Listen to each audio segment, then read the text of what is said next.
दूल्हा बन करके चले, जैसे खुद दूल्हा बने वैसी बारात सजाए। और जब भूत प्रेत की बारात लेकर के चले, देवता भी आए और जितने देवता रहे वो सब एक तरफ हो गए, भूत प्रेत एक तरफ। भोले बाबा नादिया पे बैठ के चले और जैसे ही भोले बाबा चले तो जैसे ही गांव के लोगों ने सुना तो दौड़े दूल्हा देखने के लिए, क्योंकि भैया जब गांव में किसी की शादी होती है, बारात आती है, तो लोग आज भी देखने के लिए जाते हैं। गांव के लोग भागे के देख के आते हैं कैसा दूल्हा है। सती वो गिरजा की शादी, और जैसे ही भागे तो सबसे आगे आ रहे थे देवताओं के राजा इंद्र। और जैसे ही इंद्र को देखा कहने लगे उस गांव के लोग, बारी महाराज हिमांचल जीवन में पहली बार इतना सुंदर हमने दूल्हा देखा। आगे बढ़े इंद्र, दोनों हाथ जोड़े, क्षमा करना मैं दूल्हा नहीं हूँ, बराती हूँ, बारात में आया हूँ और दूल्हा देख रहे हैं तो पीछे चले जाओ। इतना सुंदर दूल्हा है जो एक बार देख लोगे दोबारा नजर नहीं लेगी तुम्हारी। और जैसे ही भागे और पीछे आए, अब इंद्र से पीछे आ रहे थे विष्णु भगवान। और जैसे ही विष्णु भगवान को देखा, नारायण जी को देखा, बोले भारी महाराज हिमांचल इतना सुंदर दूल्हा बताओ। कहने लगे हम दूल्हा नहीं है, दूल्हा देखना है तो और पीछे जाओ, हम तो बाराती। और ब्रह्मा जी को जैसे ही देखा तो हंसने लगे, बोले हमें तो ऐसा लगता है चार चार मुख वाला दूल्हा आ रहा है। ब्रह्मा जी बोले ना ना ना, बराती हूँ, दूल्हा बहुत पीछे है। इधर भोले बाबा ने जब सोचा अगर लोगों ने अभी से देख लिया तो शादी तो नहीं होगी, तो आज भोले बाबा नांदिया की पूछ की तरफ मुंह घुमाई के बैठ गए। नांदिया बोलो बाबा वैसे हूँ करेला कड़वो तो हम नींब पे और फोड़े गो। क्यों? अरे वैसे तुम बड़ा सुंदर लग रहे थे और अब हमारी पूछ की तरफ मुंह करके और बैठे। और जैसे ही कहा, इधर गांव के लोगों ने जब सोचा है कि जिसकी बारात इतनी सुंदर है, इस बारात का दूल्हा कितना सुंदर होगा, अंदाजा लगाया। और जैसे ही कहा तो आज लोग तो वहां से वापस लौट गए और जाके जैसे ही कहा कि भूत प्रेत की बारात आई है, महाराज हिमांचल को अहंकार हो गया। क्यों?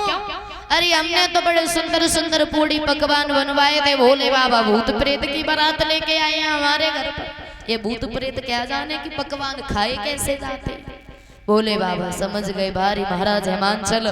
तो भोले बाबा के साथ में दो गण आए थे, शुक्र और शनिचर।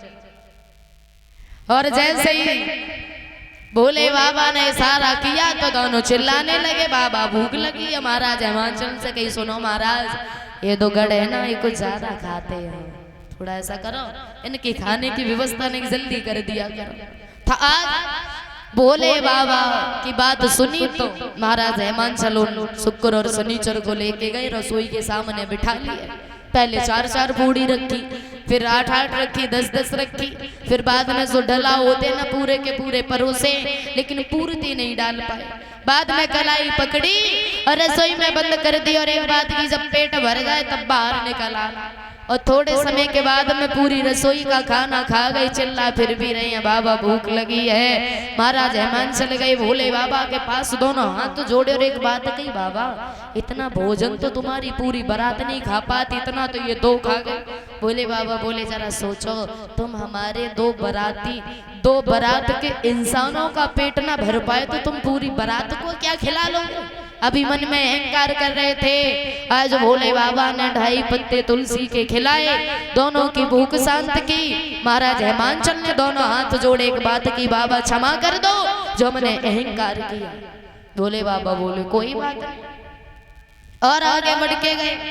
गिरजा की सहेलियों ने जैसे ही भोले बाबा को देखो तो गिरजा के पास दौड़ के गई और एक बात कही है बहना, अभी कुछ नहीं हो गया, भोले बाबा तो बनाए भूत लगे, ऐसा लग रहा 2-4 दिन के ही मेहमान है, मना कर दो शादी के लिए।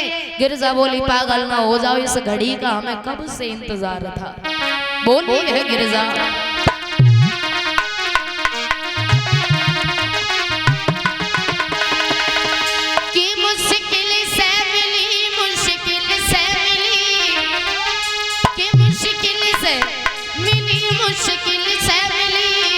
और देखना को घड़ियां मुश्किल से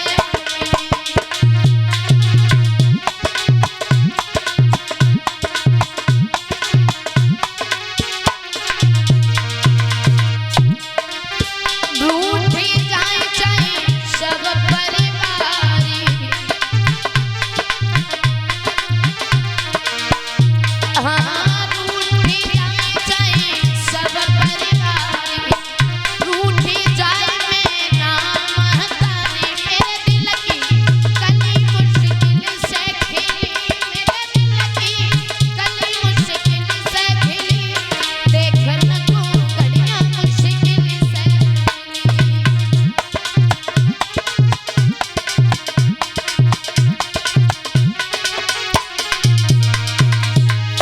मुश्किल से मिली, हम मुश्किल से मिली, मुश्किल से मिली, मुश्किल से मिली, देखना को घड़ियां मुश्किल से मिली।